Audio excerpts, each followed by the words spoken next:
In this episode, you'll get a breakdown of the quote, motivation implies some form of conflict.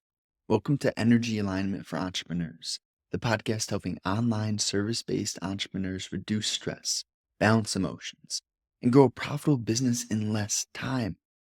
I'm your host, Justin Igliscus. Let's go.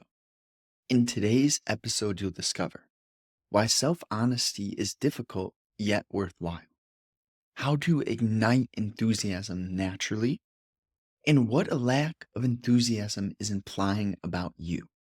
First, let's look at the quote. Motivation implies some form of conflict. So who is it that is depending on motivation? That's the initial question, because that is subtly hinting at the conflict. If you need to motivate yourself to do something, there is inherently a battle, right? And now this brings up the Venn diagram, which is in the middle, you have flow. On the left, you have discipline. On the right, you have surrender. You need a balance of discipline and surrender to create that state which we'll label flow. But what actually is happening in that state is that there's a timeless nature to it. And when there's too much discipline, you're thinking, you're trying, you're planning, you're forcing. When there's too much surrender, you're too soft, you're weak, and there's no strength. Now, the real essence is having that balance between the flow or the discipline and the surrender. So when you let that happen, the conflict in you dissipates. There's less of a battle. Now, to have to motivate yourself, this is just screaming that there is some form of battle. And now, let's say that you found yourself having a tough day, right? Whatever part of your day it is, maybe you just got triggered, or it just feels like the storm cloud's been following you. If you have had a tough day, there has to be an honesty about what created that. And I bring this up because there's a correlation between where your initial root of motivation was built. Or in other words, what is it that you're motivated to do? Where is that back end drive coming from? Because a lot of the times what happens is we have a motivation that we want to do something, but we never question that motivation. And therefore, that's why we have a battle, is because it's a false motivation or a false God, right? This is why I used to not know what the word dogma meant. But dogma, if you're not familiar with the word, is a form of mindless acceptance, right? It's like another way to say dogma is the way that many people treat religion, where it's like, oh, I'm religious and therefore this is the right religion. And if you talk to me or ask me any questions at all about where I stand in my religion, I'm very rigid, sharp, closed off, and I definitely know what I'm talking about. And I definitely am certain that I am right. It's that sort of energy. And this mindless acceptance. Now, if we veer back in to the point of the motivation, we're looking at how mindless acceptance has a correlation to conflict. To me, that's what sprouts out right there. And so that means that we need to question where we got the ideas which we are trying to motivate ourselves to conform to or achieve, right? This happens. And sometimes you're going to be wise enough to feel that you just have certain karma. And this is almost where I stand. Like, I'm not saying I'm wise because I have unwise moments, right? I think anyone who holds on to creating or projecting an image of perfection, you should probably run. Should probably run from that. So that's what I'm saying. Um, I'm also here to hide things. That's just not in my nature.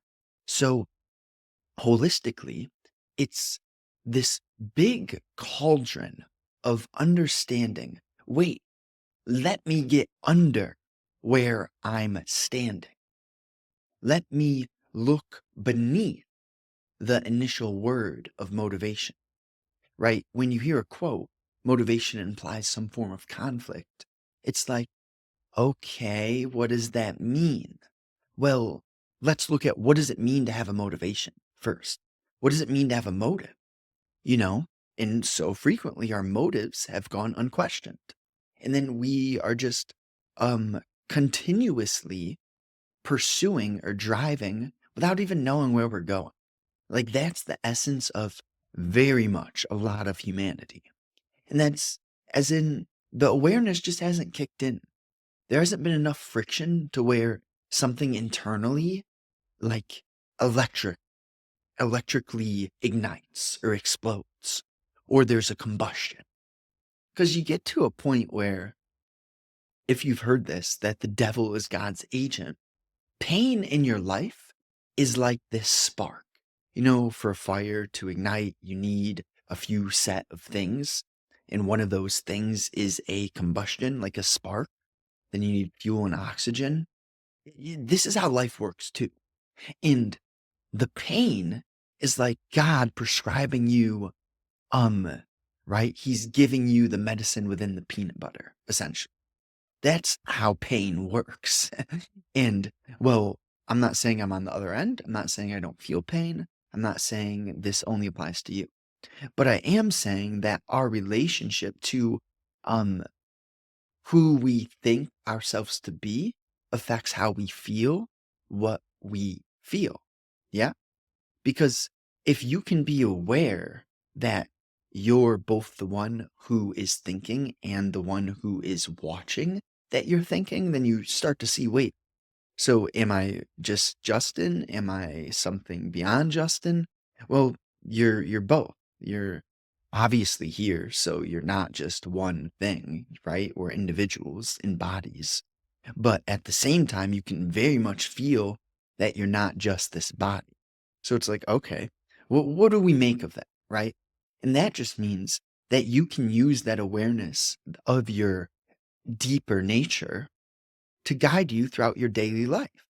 So that means how you speak to people, what you feel when you speak to people. Like, feel that. Notice what you're thinking. Notice the part of you that may get offended when I say something that's honest or true. Notice the part of you which may agree with me and then be like, wait, why am I agreeing? I'm not telling you to be like what, but I'm telling you, you can't agree with me. There's no point. That's the shallowness of us, like trying to, um, I don't know. And at the same time, sure, we can have basic, bare bone, short communication. What do they call it? Like just small talk. We can. That's okay. But there's levels to it, right? You can feel when you're too much into small talk, and it's like, oh wait, this is what am I doing here? But I'm not saying don't have small talk. So see, this is as far as I'm going to go in the essence. Now, why self honesty is difficult yet worthwhile. I mean, self honesty is one of these pillars in your life where it almost invites pain, right? Because yourself, when you question who you are and what you do, then you may offend yourself. You may trigger yourself. Because when you do an honest audit on who you are, you may see some things that you've been avoiding or hiding in the fog, like Mr. Peterson would say. ultimately, that's the hard part because it's painful because then you start judging yourself. But that's part of the work too, because as you do this work, you start to see how you judge yourself.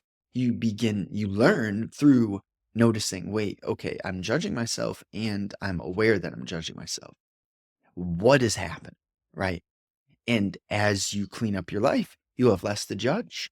And as you judge yourself less, then that compassion can blossom because you can see, oh, wow, I used to be really hard on myself. And now I can have this compassion for other people who are very, very lost or hard on themselves or hard on you because they're very lost. Yeah. So, how to ignite enthusiasm naturally? And this is almost the process of just figuring out what's your anti role model. Like, what is it that that I can't become? Who is it that I see in others that scares me? Like, what type of individual can I just never be? Right. And for me, that's kind of this energy where I'm out of control, I'm dependent, I'm like chaotic, I'm, you know, just a mess. That what it does in the nature of the world, it really I don't know if you know what a Beyblade is, but essentially, you probably understand what the word ricochet means. And it's like when a bullet or something bounces off the wall. That's how your energy projects into this world when you're a mess, when you're chaotic. And I don't know, I just feel that too deeply myself in my own life, like my own chaos. I can't do that. I just can't. Now, if you feel you resonate with that, like actually being accountable, taking this life with extreme care and living in alignment, letting God actually guide you and surrendering to the fact that you know you have no power. Now, you may be strong, but that strength comes from the surrender. Okay? Now, what a lack of enthusiasm is implying about you. And it's a few things, right? It could be that you're judging yourself extremely and that most of your energy is just stuck in a vicious cycle. And that's probably one of the best ones because as you start to if you ever played Jenga, you know, where you stack those wooden blocks, you take one piece out at a time and inevitably that thing whoosh. It's the same thing with a lack, right? If you start to like pull the pieces of what create lack, if you look at the structure of lack holistically, and then you start to pull at the individual compartments of, yeah, it makes sense. Then that whole thing will crumble down. It'll get clear for you. And as you do that, I mean, it's beautiful because then you have positive, quote unquote, positive feedback. The reason I'll say this quick, I use the quote unquote, is because there really isn't anything negative or positive holistically because it's all working for you. As I said, pain is this uh, medicine in the peanut butter. It's a gift. It's just kind of hard to swallow sometimes. So therefore, yeah, digressing. Um, is there anything else a lack of enthusiasm is implying about you? Listen, it's probably just that you're judging yourself, and very well, you may need to be judging yourself. You may really know that you're doing things that are just destructive, and therefore you have a conflict because you know you shouldn't be doing these things, but you still keep doing them. And then you just kind of have to have this discipline yet surrender where it's like, okay, what can I do to help myself? But how can I not force this? How can I accept that I do need help? That I am not just going to force this away. Please, that sort of sharp balance with grace. Now, okay, why self honesty is difficult yet worthwhile? Simplicity is hard because it's blatantly showing you what needs to be done. And sometimes we are battling with ourselves. Yeah. Yeah. How to ignite enthusiasm naturally? Using painful drive to act. and change the internal vibration through an alchemy, which unfolds when you notice your mind, your feelings, and personal judgments. And then that noticing can crack open the motive, or it can crack open whatever the obstruction is. Now, what a lack of enthusiasm is implying about you. Seasons are seasons. They real There really is not fruit in being too harsh with yourself, but do be a man or lady who genuinely is aligned with their spirit, not conforming out of lower vibrations. Now, summary: the essence of life is that things are not really as they seem, yet it's not that complex either. And this is things that I can't tell you because you have to learn them. And if I were to say them out loud, they probably wouldn't hit home because you have to learn them. Hence why a lot of the intelligence is written not straightforward. Because real intelligence can't just be put like do this and do that. It's kind of like you have to let that thing unfold or unlock. It's like you got this chest and you're just waiting for the key. You don't even know the shape of the chest or the key lock. But ultimately, thank you guys. Thank you. Big hug. Yeah. Let's go. New episodes are out every Monday, Thursday, 10 a.m. Eastern Time. And if you want to learn more, we got a few things for you. Number one, the free journaling prompts down below. And number two, access to my 11-page doc, How to Reduce Stress and Anxiety. Bonus is 2 to 4 new weekly emails, so grab your gift below. Speak soon.